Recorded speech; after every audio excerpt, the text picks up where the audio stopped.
गारुड़ पुराण। पतिव्रता और अच्छे गुणों वाली पत्नी न सिर्फ पति बल्कि पूरे परिवार के लिए भाग्यशाली होती है। ऐसी पत्नी पति के घर संसार को संवार देती है और सभी के दिलों पर राज करती है। अच्छी पत्नी में होते हैं ये लक्षण। ऐसे गुणों वाली पत्नी संवार देती है पति का घर संसार। गरुड़ पुराण। गरुड़ पुराण हिंदू धर्म के 18 महापुराणों में से एक है, जिसमें भगवान विष्णु और पक्षीराज गरुड़ के बीच हुई बातचीत का वर्णन मिलता है। इसमें मृत्यु के बाद की स्थितियों का उल्लेख किया गया है। साथ ही इस ग्रंथ में सुखी और बेहतर जीवन जीने के गूढ़ रहस्यों के बारे में भी बताया गया है।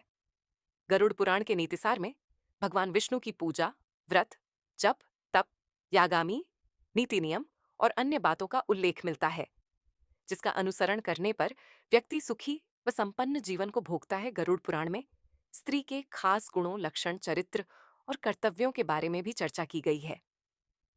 गरुड़ पुराण में भगवान स्त्री के ऐसे गुणों के बारे में बताते हैं जिससे गुणी पत्नी की पहचान होती है।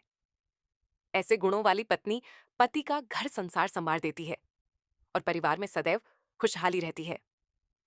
अच्छी पत्नी में होते हैं ये खास गुण: पति के आज्ञा का पालन करना। गरुड़ पुराण के अनुसार ऐसी पत्नियां गुणी और पतिव्रता कहलाती हैं, जो अपने पति के आज्ञा का पालन करती है।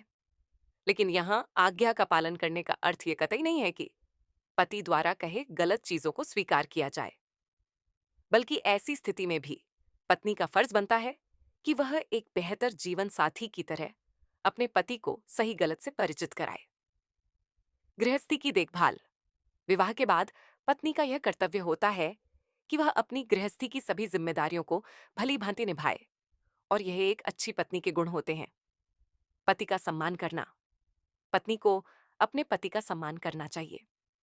पति का सम्मान करने से आपको पति का प्रेम मिलेगा और समाज में भी आपको सम्मान मिलेगा। इसीलिए पति से बात करते समय गलत या कड़वे शब्दों का प्रयोग न करें। शुद्धता। पतिव्रता पत्नी को शुद्धता के नियम का पालन करना चाहिए, यानी विवाह के बाद उसे पराये पुरुष के बारे में नहीं सोचना चाहिए। ऐसे गुण वाली स्त्री का वैवाहिक जीवन सुखमय होता है और जीवन में खुशहाली बनी रहती है। सभी का आदर करना। पत्नी को पति के परिवार वालों का आदर सम्मान करना चाहिए। घर के बड़े बुजुर्ग हों या फिर छोटे, सभी से संयमित भाषा में बात करें।